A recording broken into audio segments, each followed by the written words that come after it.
आज से हम सामाजिक विज्ञान कक्षा 10वीं की क्लास शुरू कर रहे हैं।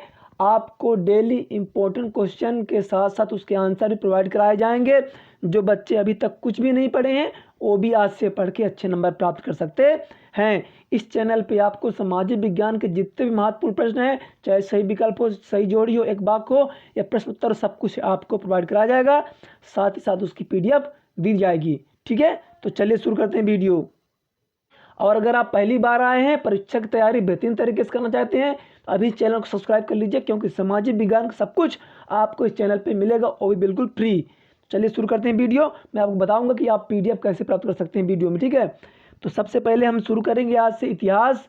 आपका अध्याय 1 है, पाठ का नाम है आपका यूरोप में राष्ट्रवाद का उदय, है ना। यूरोप में राष्ट्रवाद का उदय, इतिहास का आज हमारा पहला अध्याय है। ठीक है, आप लोग वीडियो जरूर शेयर करिएगा। साथ ही साथ अगर चैनल पहली बार है, सब्सक्राइब जरूर कर लें, ताकि आपकी तैयारी बेहतरीन तरीके से हम करा सकें।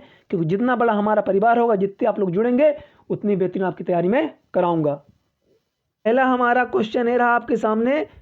पहले हम बहुविकल्पी लेंगे, ऑप्शन नहीं दिया गया है, नहीं तो बहुत ज़्यादा समय लग जाता है। फ्रेडरिक, है ना, सरयुग कहाँ के कलाकार थे? बहुत ज़्यादा इंपॉर्टेंट क्वेश्चन है। पहला क्वेश्चन ये आपका बहुत ज़्यादा महत्वपूर्ण है। तो कहाँ के थे? तो फ्रांस के। ठीक है, फिर विश्वकोश नामक ग्रंथ की रचना किसने की? विश्वकोश नामक ग्रंथ की रचना किसने की, आपको बताना है। तो इसका उत्तर हो जाएगा दिदरो। फिर तीसरा आता है कि जर्मनी के एकीकरण की आधारशिला किसने तैयार की? जर्मनी के एकीकरण की आधारशिला किसने तैयार की? तो नेपोलियन बोनापार्ट। इसको आप जरूर याद रखिएगा, ठीक है ना। किसने की? नेपोलियन बोनापार्ट ने जर्मनी के एकीकरण की आधारशिला तैयार की। आगे बढ़ते हैं। राष्ट्रवाद को चित्रों के माध्यम से दर्शाने वाला निम्नलिखित में से कौन है? इंपॉर्टेंट है कि राष्ट्रवाद को चित्रों के माध्यम से दर्शाने वाला निम्नलिखित में से कौन है? तो फ्रेडरिक सरयू, है ना। आपको 4 ऑप्शन देगा, तो आपको इस पे ही टिक करना है। ठीक है, अगला हमारा महत्वपूर्ण प्रश्न ये रहा कि निम्नलिखित में से किस देश को सभ्यता का पालना कहा जाता है? किस देश को सभ्यता का पालना कहा जाता है? तो उत्तर होगा आपका यूनान। क्या हो जाएगा आपका? यूनान हो जाएगा। अगला आपका जाता है 1832 में कुस्तुनतुनिया की संधि ने किस राष्ट्र की स्वतंत्रता को मान्यता दी?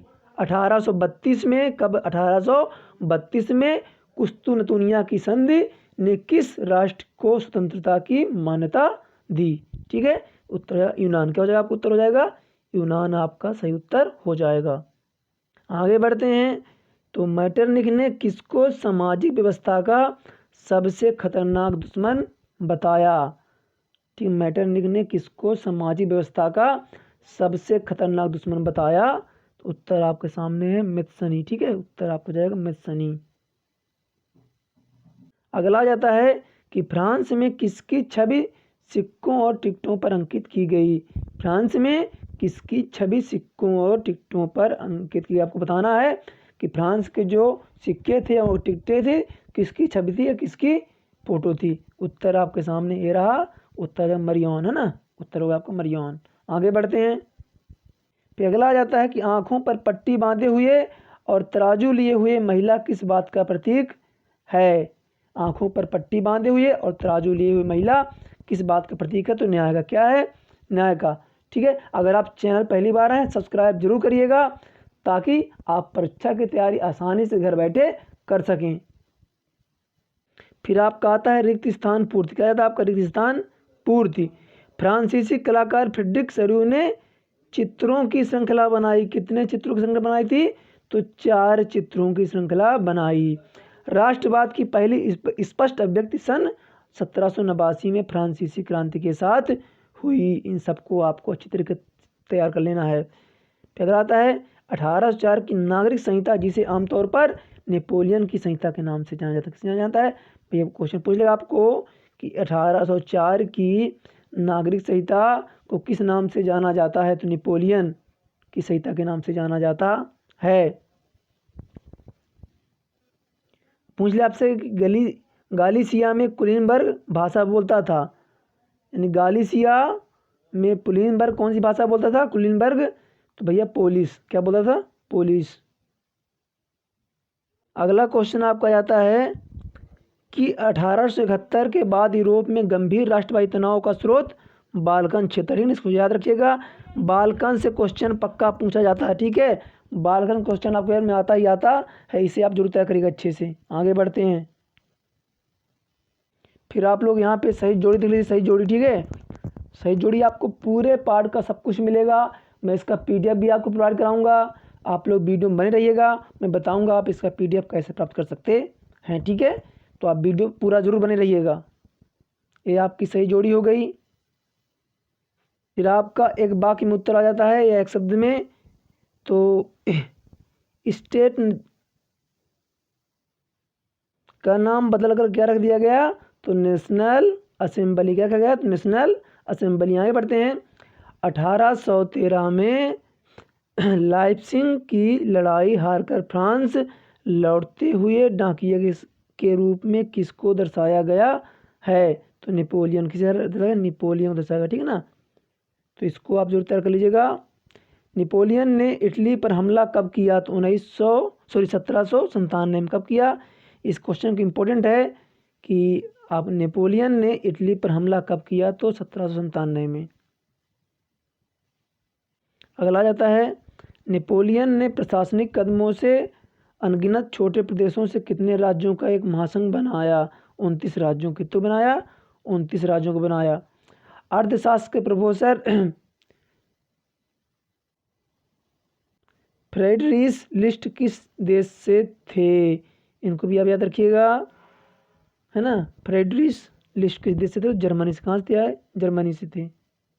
फिर क्वेश्चन अब बन जाता है, इम्पोर्टेंट है कि लॉर्ड बायरन कौन था ना। इम्पोर्टेंट क्वेश्चन बन जाता है आपका कि लॉर्ड बायरन कौन था, अंग्रेज का भी, है ना। इम्पोर्टेंट क्वेश्चन है, इनको तो आप जरूर तैयार कर लीजिएगा। 18 मई 1848 को फ्रैंकफर्ट संसद कहाँ आयोजित हुई, तो सेंट पॉल चर्च। ये सारी चीज़ें आप याद रखिएगा, इनको अच्छी तरीके से आप नोट्स में लिख लीजिएगा।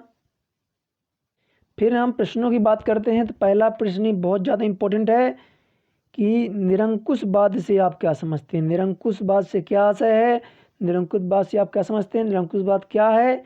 इस तरह से क्वेश्चन आपसे पूछ सकता है, आपको उत्तर एक ही लिखना है, ठीक है। कैसे प्रश्न बन जाएगा आपका कि निरंकुशवाद का अर्थ लिखिए, या निरंकुशवाद से क्या आशय है, निरंकुशवाद से आप क्या समझते हैं। तो चलिए इसको देख लेते हैं। तो हो जाएगा आपका, ये रहा आपके सामने, चलिए देखते हैं। निरंकुशवाद ऐसी सरकार या शासन व्यवस्था है जिसकी सत्ता पर किसी प्रकार का कोई नियंत्रण नहीं होता। याद रखिएगा आप कि जो निरंकुशवाद है, ऐसी सरकार या शासन व्यवस्था है जिसकी सत्ता पर किसी प्रकार का कोई नियंत्रण नहीं होता। इतिहास में ऐसी राजशाही सरकारों को निरंकुश सरकार कहा जाता है, जो अत्यंत केंद्रीकृत, सैन्य बल पर आधारित और दमन।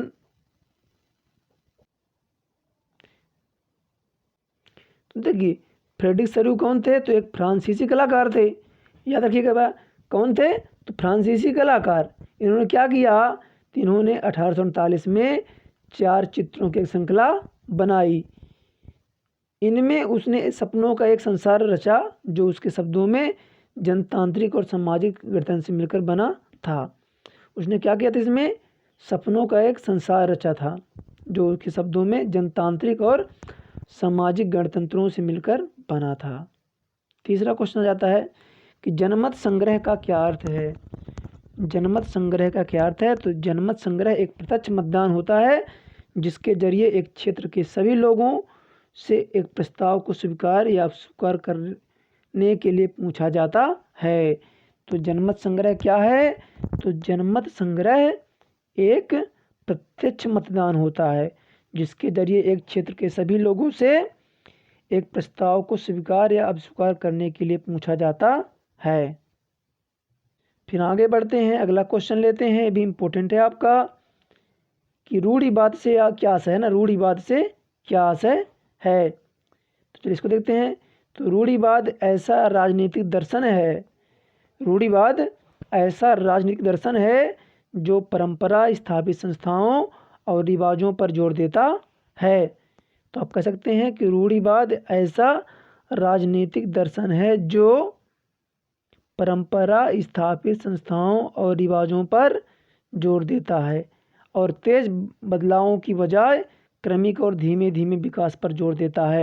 यानी इसमें तेज बदलाव नहीं होते हैं, क्रम से बदलाव होते हैं, धीरे धीरे बदलाव होते हैं। एक और मोस्ट क्वेश्चन लेते हैं, उदारवाद का अर्थ बताइए। उदारवाद का अर्थ बताइए। उदारवाद यानी शब्द यहाँ पे क्या है आपका लैटिन भाषा के मूल अध्ययन, यहाँ पे आप लिख लेंगे लैटिन भाषा क्या लिख लेंगे आप, सॉरी लैटिन है ना, इसको लातिन भी कहते हैं। तो उदारवाद यानी शब्द लातिन भाषा के या लैटिन भाषा के मूल पर आधारित है, जिसका अर्थ है आज़ाद, है ना। यानी उदारवाद का अर्थ क्या है, आज़ाद, ठीक है। नए मध्य वर्गों के लिए उदारवाद का आशय था व्यक्ति के लिए आज़ादी और कानून के समक्ष सबकी बराबरी।